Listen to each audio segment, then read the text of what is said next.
the idea that the left, the LGBT community can be such supporters of the left and have this be the real unifying incident that really caused the gay pride movement to happen. This is something that centralized the forces. This is what got everybody pissed off and everybody together to have that organization come together. That they are trusting the government and that they are pushing the government to be, that they're backers of a strong government, of a big government like that.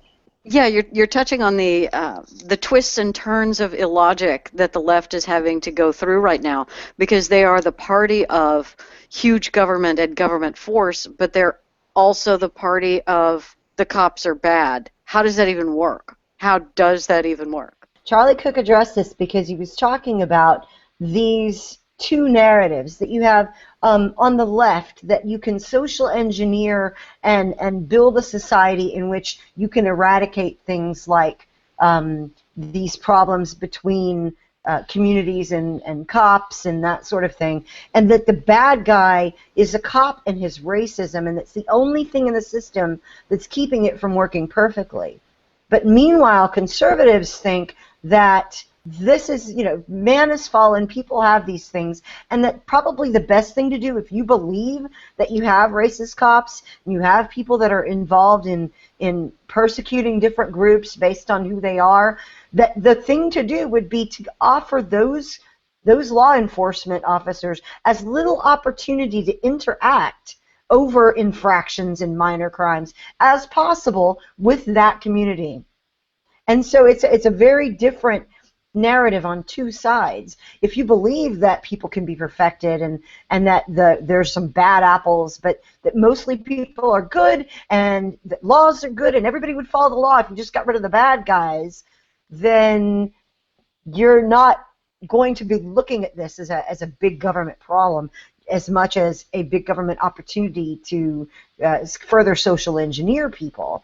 But if you're conservative, you're looking at it, well, hey, if there is a systemic problem between law enforcement and communities of color, wouldn't the best thing to do to remove as many opportunities for interaction as possible over little things? Right. If you're concerned that your cops are arbitrarily arresting people, then let's take a bunch of those laws away, and we'll always and evenly enforce the laws that exist, and we'll get rid of these laws that are used as excuses and tools. We will come up with a simple tax process, and if we're not going to arrest people for having dope, make it legal. So it's not just to decriminalize it, because that means it's still a crime. We're just not going to really look at it as one, but we can sometimes use it against you if we really feel like it. So decriminalizing things is really no solution.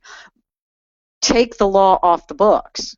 Make these things legal activities. Make it legal to sell single cigarettes so that he can just be an entrepreneur rather than an entrepreneur lawbreaker. Isn't it just flat out wrong to tax people more on things we don't want them to do and less on things we do? Wait, hold on. The government. Who's we? Who is we? Who gets to? That's absolutely ridiculous. That's the thing that is mind blowing about this whole situation. Is who is we? Who are these guys sitting in their ivory towers telling us that we can't smoke, that we can't drink, that we can't do anything? Seriously?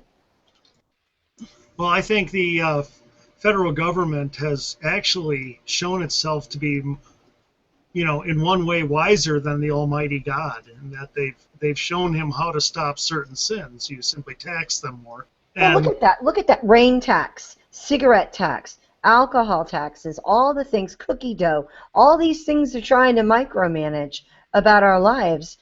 And this is not at the request of people like me, people like you, people like our audience.